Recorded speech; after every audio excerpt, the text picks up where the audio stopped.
This is the Holyrood Sources podcast. Thanks so much for being with us. Now, Jim from Dunblane got in touch with the podcast a couple of weeks ago, and he said James Hawes, the author of The Shortest History of England and Shortest History of Germany books, has an interesting view on Scotland's future. He would make an interesting guest. James Hawes, welcome to the podcast. Thanks for having me. Great to be here. It's great to see you. You should first of all, I suppose, actually put into context what these shortest histories are all about, because I know there is another one in the not too coming in the not too distant future. So, give us a sort of an overview of what you've been driving at in your shortest history, particularly of England, and the shortest history of Ireland, which will be with us not pretty soon. Well, I didn't set out to do this exactly, but I think what it comes down to really in both books, looking backwards, is that to kind of try to confront the false narrative that many nations have of themselves. That wasn't my intention at all, but I think that ultimately is what they turn out to have done to some extent. And I'm very much hoping that the Irish one, which I'm just about to finish, I'm in Ireland right now actually, to finish it, will do the same thing there, to finally go where people like Ronan Fanning and Tom Garving have gone already, is to finally say, for Jesus' sake, the Devil era was a complete disaster, for everyone in Ireland, which no one has quite dared to say yet. That's the modern angle, but the whole thing is very much to take the whole sweep of a country's history and find out if where it was, this kind of long wave idea, can help you find out where it's going. And I think the answer is yes, generally. So I very much hope that's also the case for Scotland. Yeah, which is kind of our focus for our conversation today, but I think we'll be pulling at threads related to all parts of the UK, in fact, as we talk. And with that in mind, in an article in the New Statesman in 2023, you wrote, "The crisis of the UK is coming." Here we are in July 2025, a couple of years on. Are we witnessing a crisis in the UK? Well, I think the opinion polls across England, Scotland and Wales show very clearly yes. And to me, what's most fascinating is that they show the tearing apart of the Union in a way which is clearer now than ever before, in a very simple way.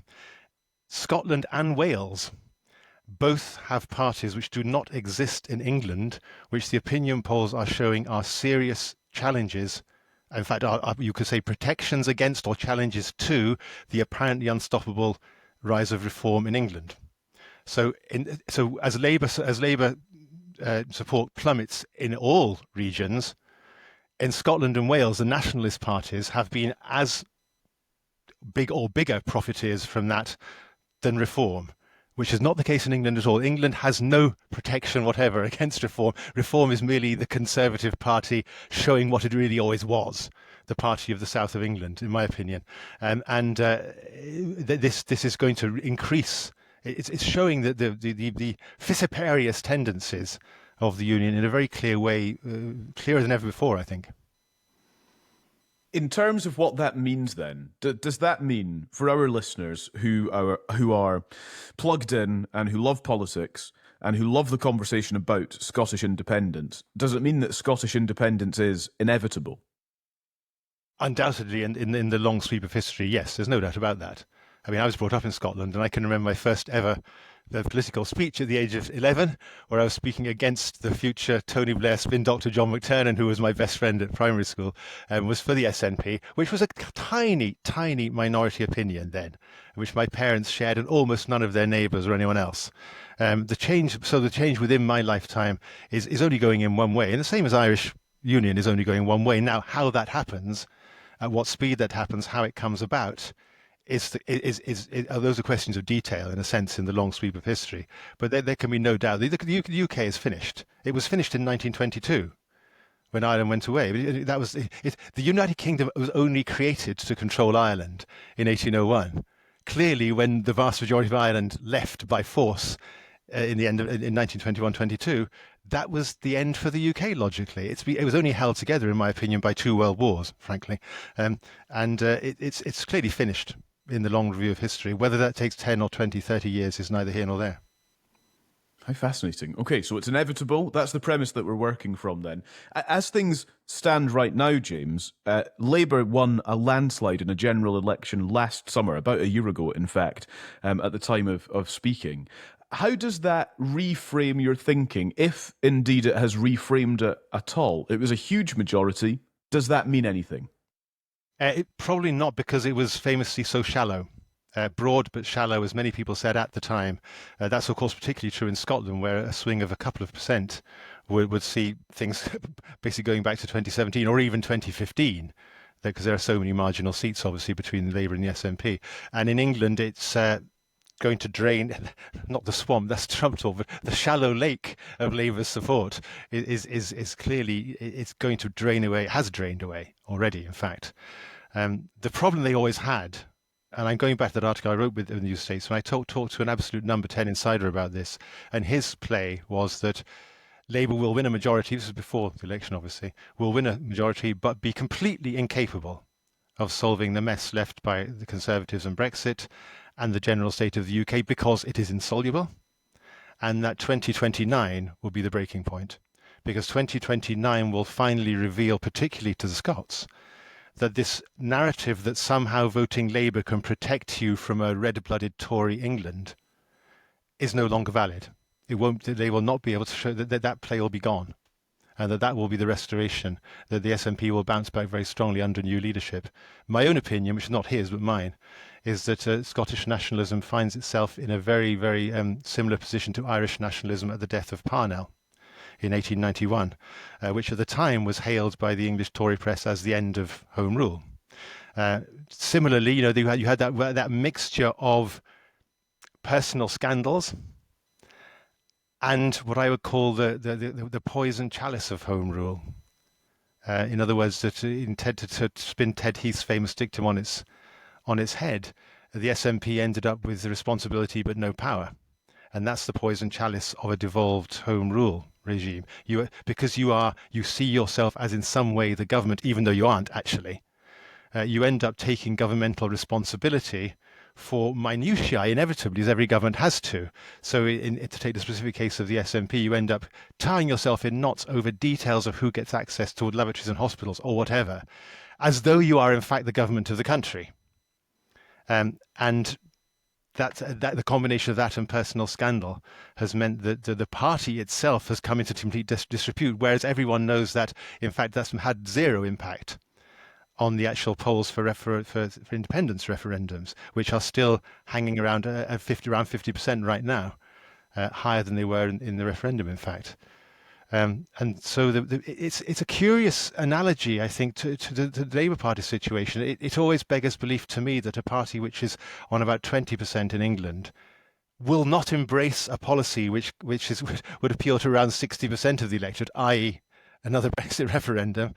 Likewise, it seems so self-evident to an outside observer, who's not an expert on Scottish politics, I admit, that a party whose own, it says on the tin, is the Scottish Independence Party, but is scoring around the high 20s, whereas the issue to which it is ostensibly dedicated, that is scoring about 50, should just go for that no holds barred and say that's our one policy. We have no other policies. We have no policies on nuclear submarines or trans rights. That's to be sorted out when what Lenin called the national question is sorted out. We are here for one thing, as Parnell was there for one thing, to break away, and then we'll decide what happens afterwards. I think so. The Mandarin you're talking about, James, is Kieran Martin. He is. He was and you mentioned him in your New Statesman piece. But I've got quite a lot of sympathy with. Just on that, so Kieran Martin, founding head of the UK's National Cybersecurity Centre, he was also a constitution advisor, wasn't he, in David Cameron's cabinet office? Yes, and he was involved in establishing the independence referendum in 2014. And he's a very sensible, very solid, smart guy who's not kind of emotionally inflicted or conflicted by any of this, and has got pretty straight thoughts on it. I suppose, I have some sympathy with the Irish analogy of the turn of the 18th and 19th, or 19th and 20th centuries, I should say. I think there are reasonable analogies there, which would suggest, though, that it's still a pretty long game, both in terms of anything happening and in terms of public opinion. And I think that's where I think this is most interesting, because when you wrote that New Statesman piece, that was pre-election, and I think part of your presumption of that New Statesman piece is that Labour would win in England, but the SNP would win again in Scotland, which didn't actually happen. It was, yeah. And I think that what that shows is that there is still the ability for people in Scotland to vote for somebody else other than the SNP, which I think is quite an important part of context. But I also think what the last 10 years have shown is that there have been several occasions where we have presumed that it's just one more heave and Scottish nationalism is over the line and Scotland is independent. And we thought that, or it was assumed that Brexit would be the straw that broke the camel's back, and actually it wasn't. And then it was assumed that Boris Johnson would be the straw that breaks the camel's back, and actually he wasn't. We're now assuming that Nigel Farage could be the straw that breaks the camel's back, and that might be correct. And I think in some ways there's more credibility in that because Nigel Farage is an English, rather than a British nationalist, he's an English nationalist, and that fundamentally makes it quite different, I think, in terms of how the future of the UK looks. Nonetheless, though, even with Farage looming large over the last at least 6 to 9 months, independent sentiment is still not that high. It is still losing in most polls. Now, that, in a sense, might be quite curious, and maybe that is the fault of nationalists in that even with the UK at such a low ebb, they still can't make the case. But it does make you think a bit wider, and you've talked about, obviously, a lot about Ireland, but if you look at Quebec, or if you look at regions of Spain, for instance, particularly the Basque Country, Catalonia, and to a degree Galicia as well in Spain, I suppose your argument would therefore suggest that in any region, anywhere in the world that has a nationalism and has some separation in institutions, that independence for those regions is inevitable. And I'm not sure that we're at the point where we can actually presume that that's the case. No, I would say I wouldn't make a blanket saying that just because an independence movement exists somewhere and has existed somewhere for 20 or 30 years, independence is necessary. I'm talking about a particular UK context where, to me, my conviction that Scottish independence will come is contingent on my conviction that the UK itself, as an artificial state which has most in common probably with the Habsburg Empire before the First World War, is itself doomed. And has palpably has been in decline and really doomed for a very long time. It's been holding on together, and that in a sense the one last heave. I don't see it so much as a one last heave necessarily initiated from Scotland or from anyone in Scotland, but as one last event in the collapse of this entirely artificial thing, which I personally insist on calling in my book on Ireland, at any rate, throughout the Empire of England.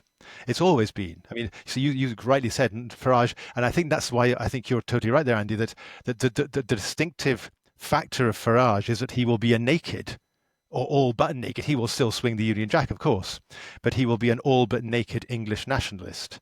The Conservative Party tried very hard for a very long time to hide that reality under the Union Jack, by things like deliberately initiating sectarianism in Liverpool and Glasgow, for example, in the late 19th century. But Farage is so obviously, in all but name, an English nationalist that I think that this will finally be the thing that blows it apart. So I suppose, though, and Farage may be the event that you're talking about. I think there's reasonable credibility to at least discuss that as being an option. But again, comparing it with Ireland, Ireland went through a bloody civil war after it had already gone through a bloody revolution.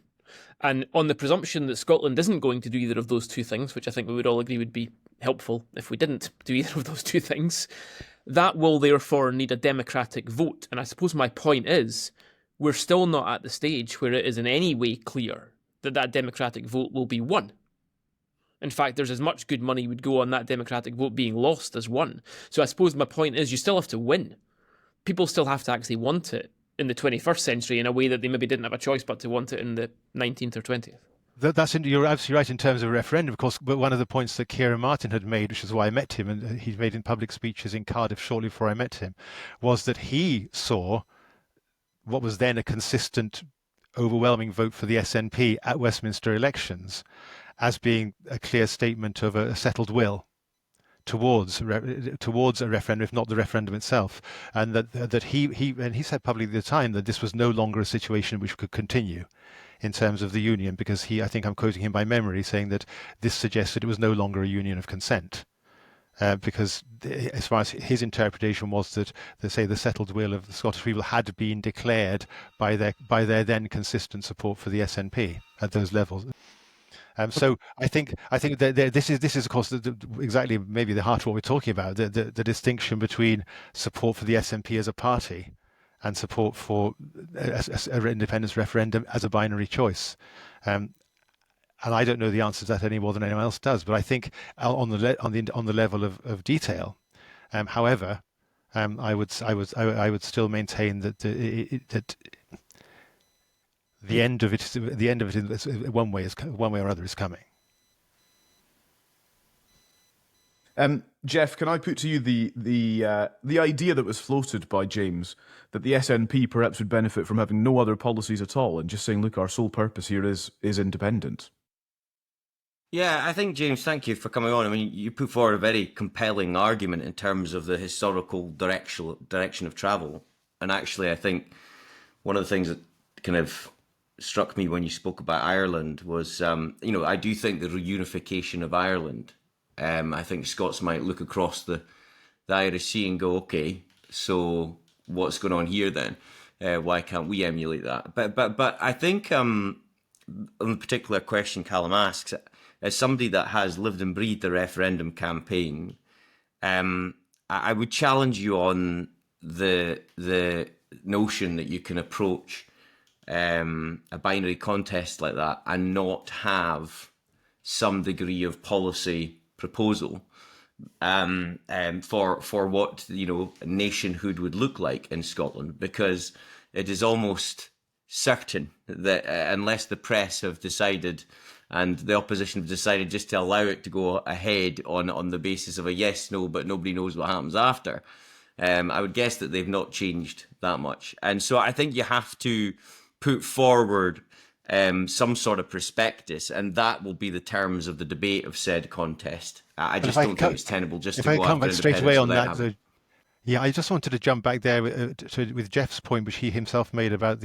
how you couldn't approach a binary referendum without a kind of some sort of rational manifesto for the future. And I would argue, on the contrary, that's precisely how you do win a binary referendum, and that's how Leave won the Brexit referendum, was by not getting into, as Remain did, trying to explain the minutiae of the problems of what might arise contingent on leaving the Welsh Rig a single market, blah, blah, blah. Instead, they just went full on with, take back control, go for freedom. Very, very simple, emotional, polemic appeals, because a binary referendum is the classic valence voting thing. It's nothing to do. You in a binary, all voting is valence voting. We all know that, but it's doubly true or trebly true in a binary referendum. People vote simply on a gut feeling about whether they trust this person and what they're saying or the vision. So can I take you back on that one? Because I think there's another potential challenge there. In that, if you take it back to Ireland as well, the creation of the first Dáil in 1919, I think it was, you'll know better than me, after the UK election, that meant, De Valera was running a country then having not run anything before. There wasn't a devolved parliament or devolved assembly in Dublin. The Dáil was created unilaterally. So they were able to muster that sort of support having never run anything before. And that's similar to what you're saying about, for example, the Leave campaign. The problem with a Scottish independence campaign inevitably run by the SNP, unless you think it should be run by somebody else, is that they have 20 years in government, and you can't undo 20 years in government. So inevitably people are not going to vote in an independence referendum based purely on a binary choice. It is inevitable that in the back of their heads they're also going to be voting on the record of the SNP in government, and I think that makes it very different from Ireland, and arguably different from something like the Leave Remain, or certainly the Leave part of the EU referendum, I think it's fundamentally different. You can't undo what's been done. If there had been no Scottish Parliament, and if the vote was taking place as a kind of, black or white authority, direct rule from Westminster versus independence, that might be different. But you can't unsee what we've seen in the last 20 years. And a lot of people who are voting no are probably doing so, frankly, through gritted teeth, because they're not that impressed with the UK either. But they've also decided they're not that impressed with the way that nationalists run Scotland. And that's surely a problem that is difficult to get over, would you not say? Oh, absolutely. That's why I made the comparison with the Irish independence movement after Parnell. I mean, it took when it appeared to have collapsed with the death of the chief, as he was still called in Joyce's day. It took 10 years, 15 years to read for John Redmond to rejig anything like a realistic challenger. And that's why I began by saying that the SNP have drunk of the poisoned chalice of Home Rule, because, as you said, they've been in government. Well, they have government in the sense of having limited powers. As I put it earlier, they've had responsibility without power, and they've blown it. Everyone knows they wanted the ministerial cars more than they wanted independence, to put it polemically, and that, I think, is it will need to have a complete metamorphosis in leadership and style. But James, in order to get a bloody referendum, the SNP had to get in power. You had to be in power. You otherwise there would have been no referendum. And so that's a fair comment, yeah. I mean, so and also, right, and maybe we got it completely wrong in 2014 and should have said nothing apart from we'll be independent, taking back control vis-a-vis 2016. My best, take it or leave it. My best guess is that would have been hammered. And I think it's, particularly now, but now we've had that experience. If independence was to occur in any, short to medium term, because of that experience in 2014, which we may have got completely wrong, hands up, then we're going to have to provide some meat on the bone. Now, you can argue maybe we went far too detailed, and I think actually I would have some sympathy with that argument. But I think you have to talk about some of the key fundamentals. I mean, would you seek to put yourselves within the EU framework in whatever way that was, whether it's through single market or indeed full membership, currency, all these types of issues, because people will ask them because of the 2014 experience, unless we're talking about a 50-60 year long-term thing where everyone forgets about that. So I kind of feel I do accept your compelling and very intriguing analysis, and I agree with it, the direction of travel, but I just think in any short to medium term, if this is to take place, another referendum to take place, I just don't think you get away with it without saying anything. I can see the logic of that. Absolutely. I personally believe it's. I mean, and as someone who's not au fait, I admit it with the even the people really of the SNP at the moment. It seems to me a case where it's going to need a complete change of personnel, and a complete change of offering as well. Maybe a change of name of parties. It's happened before, people can change the name. There may be something in what you say, James. There may be something in what you say. Maybe that's something. One of the other considerations I think, James, to put to you is whether we started this by setting out that principle that independence for Scotland is inevitable. That is the kind of the starting point of this conversation. However, I wonder if there is any weight to be given to arguments around, for example, meaningful devolution within England, and whether there is something of a rebalancing to be done. I'm quite intrigued by your thoughts on how that side of this discussion has been framed by the likes of Gordon Brown and others, in fact, who kind of look to England as being part of the solution to calming calls for an independent Scotland. Well, that, of course, fascinatingly, that was actually the opinion, the public opinion of Churchill, just before the First World War. He publicly spoke to the electors of Dundee, and repeated the claim a year later, in 1914, that he thought the only way to keep the UK together was to split up England into what he called 5 areas to which self-government could be given. What he was talking about was, of course, the fact that England is almost always Tory, and that there was no way to hold the UK together, including Ireland at that stage, while the preponderance of England meant that there would always be a clash, as he put it, between the government of England and the imperial government, meaning the other 4 things. Now, I don't think that's realistic, because I don't think that to to put it into long historical wave terms, the south of England will not yield its hold over the rest of England. It doesn't want to yield up Wales and Scotland, never mind the north of England. So that is not. I see no mileage in that whatever. You mentioned before, Jeff rightly mentioned a comparison with Ireland in terms of an example for Scottish independence. It's more likely to be the other way around, frankly. That a collapse of the UK driven from Scotland or driven with events in Scotland will be the solution to the Irish problem, because then to whom will the loyalists of Ulster be loyal?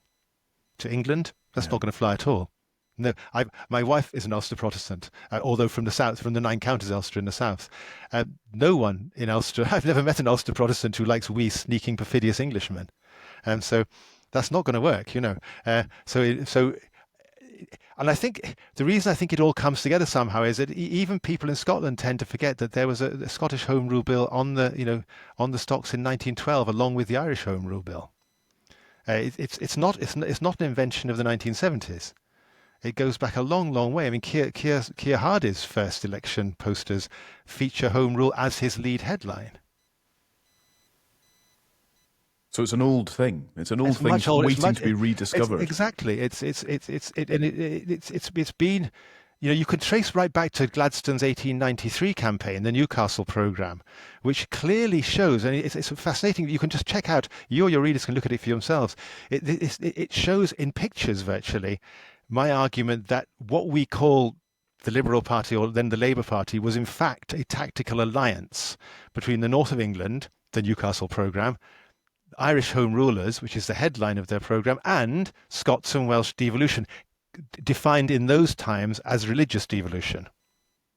But that's the big story of the UK, is this weird alliance between English liberals and, for want of a better word, the Celts.